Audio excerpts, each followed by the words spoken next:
Eu peço que a igreja abra a Bíblia juntamente comigo no livro do profeta Isaías, no capítulo de número 53. Amados, eu gostaria primeiramente de agradecer ao nosso Senhor e Salvador Jesus Cristo, porque se não fosse pela misericórdia dele, nós não estaríamos aqui nesta noite, nós não poderíamos estar aqui para engrandecer e adorar o santo nome dele, pois Ele é o autor da nossa fé, o autor e consumador dela. Eu agradeço a irmã Sueli que me estendeu esse convite no dia 20 de janeiro. Agradeço minha família que me acompanha nesta noite, minha avó que me acompanha, minha mãe que foi convidada também para cantar e doar hinos ao Senhor.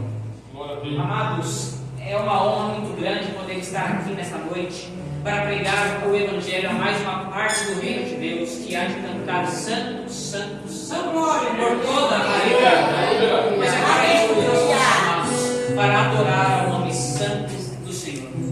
Quem achou o texto diz amém? Amém. Assim nos diz a palavra do Senhor. Quem tem acreditado em nosso relato e a quem é o braço do Senhor revelado, porque ele descerá diante dele como uma terra plana e como uma raiz de terra seca. Não tem forma nem formosura, e quando nós viemos a vê-lo, não haverá beleza para que nós devamos desejar. Ele é desprezado e rejeitado dentre os homens, um homem de dores e familiarizado com a tristeza. Nós escondemos dele nossas faces igualmente. Ele foi desprezado e nós o tivemos por nada. Certamente ele suportou nossas dores e carregou nossas tristezas. Contudo, nós o consideramos atingido, ferido de Deus e afligido. Porém, ele foi ferido por nossas transgressões. Ele foi esmagado por nossas iniquidades. O castigo de nossa paz estava sobre ele, e pelos açoites que o feriram nós somos curados. A igreja toma seus assentos por verdade. Mais de 700 anos antes de Cristo, apareceu um homem simples, chamado Isaías. Homem este ao qual não tinha fama, homem este ao qual não tinha nada para que pensassem: este homem é profeta. Este homem, ele profetizou todo o começo de Jesus Cristo nessa terra, todo o caminho de Jesus Cristo nessa terra. Ele nunca havia visto Roma, nunca havia visto uma cruz, nunca havia visto o Império Romano. E mesmo assim, ele escreveu com muita habilidade o que nos foi lido, que é a mensagem do Evangelho, a mensagem de Cristo Jesus crucificado. Seu nome é Isaías, o profeta do Senhor. Isaías descreve com detalhes meticulosos o que aconteceu com Cristo na terra. Ele não descreve o que aconteceu com um profeta. Ele não descreve o que aconteceu com um apóstolo. Ele não descreve o que aconteceu com João Batista. Ele descreve o que aconteceu com Cristo Jesus, 700 anos depois de Isaías. Ele descreve algo que ele jamais pensaria. Isaías descreve algo que jamais caberia na mente dele. Um homem que é Deus encarnado, crucificado. Ele descreve Jesus de Nazaré, aquele que viria 7 séculos depois dele, aquele que viria 700 anos depois de Isaías.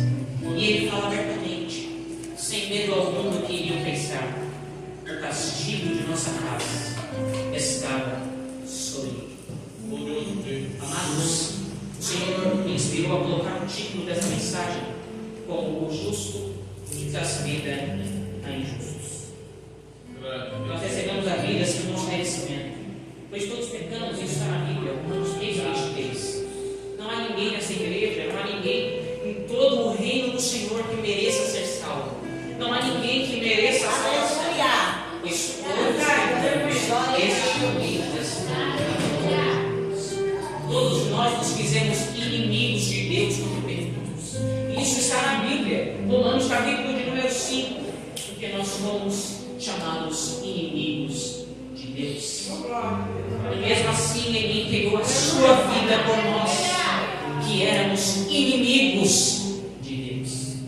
Deus desceu na terra, destituindo-se de toda a sua glória, destituindo-se de toda a sua aparência, para morrer por aqueles que eram seus inimigos. O salário do pecado é a morte. Era para eu, era para você morrer por nossos pecados, pois está escrito: o Filho não morrerá pelos pecados do Pai, e o Pai não morrerá pelos pecados do Filho.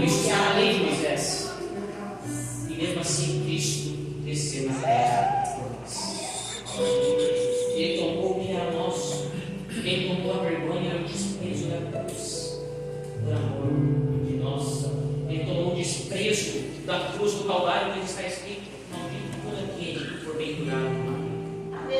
Ele tomou essa maldição por nós, por eu, por você, pelo pastor, pelo presbítero, pelo diácono, todos nós.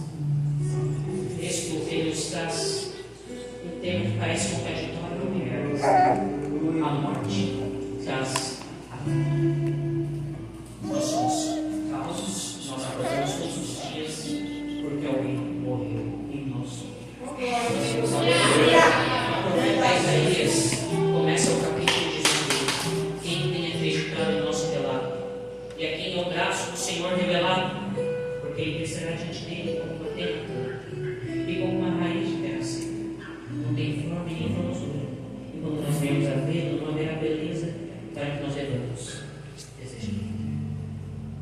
Quem tem crido na mensagem que Isaías pregou? Quem acreditou na mensagem que Isaías profetizou? O profeta lamenta pela rejeitação deliberada do povo de Israel a mensagem do Messias. Ele lamenta pela negação daquilo que não veio dos homens, mas dos céus, pois está escrito: porque não há nenhuma profecia nesta escritura que seja por homens, mas todas de Deus. Ele lamenta, pois o povo rejeitou não o que veio dele, mas o que veio do Senhor. Ele lamenta, pois o povo de Israel não acreditava naquela mensagem. E isso é usado no Novo Testamento, Romanos capítulo de número 10 e João capítulo de número 12. Vamos lá, está esse primeiro versículo: quem tem acreditado em nosso relato, para se referir justamente a quem acreditou que Jesus veio. Quem acreditou na mensagem dos apóstolos? Quem tem crido na ressurreição corpórea de Jesus Cristo? Quem tem acreditado no sacrifício vicário de Jesus Cristo naquela cruz do Calvário? Quem tem acreditado? Quem tem acreditado nos pregadores da palavra? Quem crê que Jesus veio? Muitos negam até mesmo a existência histórica de Jesus. Muitos negam até mesmo que está escrito em livros que não são a Escritura Sagrada, por deliberada rejeição da verdade. Muitos negam a existência até histórica de Jesus para poderem viver em seus pecados, para poderem viver em seus delitos e poderem livremente desprezar os crentes, para poderem livremente desprezar aqueles que têm a fé em Jesus Cristo, porque eles rejeitam o ensino da verdade. O texto prossegue então: e é quem o Senhor revelou do seu braço. A palavra, a expressão a quem é o braço do Senhor revelado, no hebraico utilizado é a palavra galá, que significa ser ou estar descoberto, vai nos trazer a noção de que é necessário que algo nos seja revelado, é necessário que uma mensagem nos seja revelada, essa mensagem que é o braço do Senhor. É necessário que essa mensagem nos seja revelada, porque senão nunca chegaremos ao entendimento dessa mensagem. Nunca chegaremos ao conhecimento dessa mensagem se não nos for revelada. Nós não chegaremos à fé, pois está escrito que Jesus Cristo é o autor e consumador da nossa fé. Não chegamos a Deus por nossa vontade. Não chegamos a Deus por nosso entendimento. Não chegamos a Deus por causa de um seminário. Nós chegamos a Deus porque Ele se revelou para nós. Só o que nós fizemos foi aceitar que Ele operasse essa graça em nós. Só o que nós fizemos foi aceitar que Ele fizesse de nós o seu trabalho. Porque nós não temos mérito na salvação. Nós não temos mérito na obra redentora de Jesus Cristo. Ele é o autor e consumador. Ele é quem nos libertou da escravidão do pecado. Não chegamos a Deus por nosso entendimento, pois é impossível que um ser humano finito entenda um Deus que é infinito. É impossível uma mente que é presa ao tempo entenda alguém que criou o tempo. É impossível alguém que só está acostumado com ver uma pessoa só entenda um único Deus que coexiste em 3 pessoas diferentes. É impossível. Mesmo após a conversão, isso é impossível para o ser humano entender.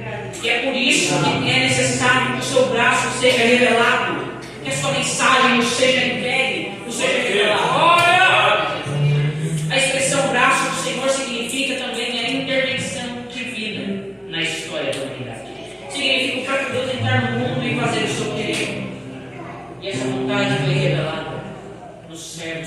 Senhor, que é Jesus Cristo.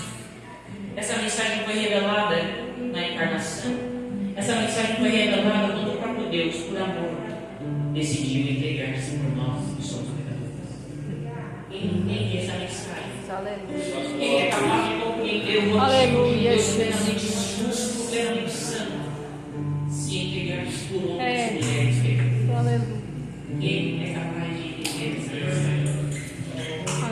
Mas quem foi revelada essa vontade do Senhor a nós? E mesmo dentre os que foram reveladas essa mensagem, muitos destes a rejeitam. Não por falta de evidências, mas por falta de temor ao Senhor. Por falta de querer realmente mudar. Por falta de realmente querer chegar à verdade. Para poder viver os felizes. É por isso que muitos dos quais têm a verdade do Senhor revelada a rejeitam. Pois não querem viver a verdade do Evangelho. Pois está escrito que nos últimos dias os homens dariam ouvidos a doutrinas de demônios e deixariam a verdade. E isso acontece já desde o tempo dos apóstolos, quando começaram a surgir pessoas dizendo: não, Jesus Cristo não é Deus, não, Jesus Cristo não é Senhor, não, Jesus é apenas um bom homem que teve bons ensinamentos. Mentiras! Aleluia, Jesus. Estes já estão condenados se não aplicarem a verdade do Evangelho. O profeta, então, ele vai chamar Jesus Cristo de terra plana, uma raiz de terra seca. O que isso quer dizer? O que essa expressão quer dizer? Jesus não viria como aparece. Jesus não viria com boas roupas, com boas vestes. Ele viria humilde. Ele viria sem aparecer ao rosto dos atores. Ele viria sem nada que quisesse olhar para ele e dizer: este é o Cristo. Sem nada. Ele veio de uma cidade pequena, Nazaré. Uma cidade que era tão desprezada, mas tão desprezada, que nem sequer aparece em registros seculares. Jesus veio. Ele não veio da Grécia, ele não veio da capital, ele não veio de Roma, ele veio de Nazaré. Uma cidade a qual está na Escritura, João capítulo 1, versículo 46. Pode algo bom vir de Nazaré. Essa palavra que eu acabei de falar vem de um dos apóstolos. Nazaré era desprezada, não tinha influência política, não tinha nada. A maior parte dos seus cidadãos, dos seus habitantes, eram pobres, homens e mulheres que viviam na pobreza. Jesus veio de Nazaré. Jesus começou em Nazaré, que já implica começar de baixo. O Deus que criou os céus e a terra começou de baixo. O Deus que criou o vento começou de baixo. Aleluia. Isaías disse: pois isto não havia sido revelado. O povo esperava um Messias glorioso. O povo esperava um Messias que ia libertar o povo de Israel do exílio. Isaías profetizou em Nazaré que ia libertar almas. O povo de Israel esperava um Messias que ia vir marchando no cavalo branco. Isaías profetizou o Messias que ia vir de Nazaré.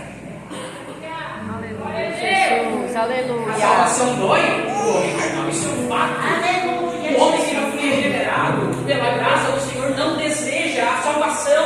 Glória a Deus. O homem que não tem conhecimento da verdade não quer a salvação, irmãos. Não há nada no Evangelho que atraia o homem carnal. Não há nada no Evangelho que atraia aquele que não foi regenerado.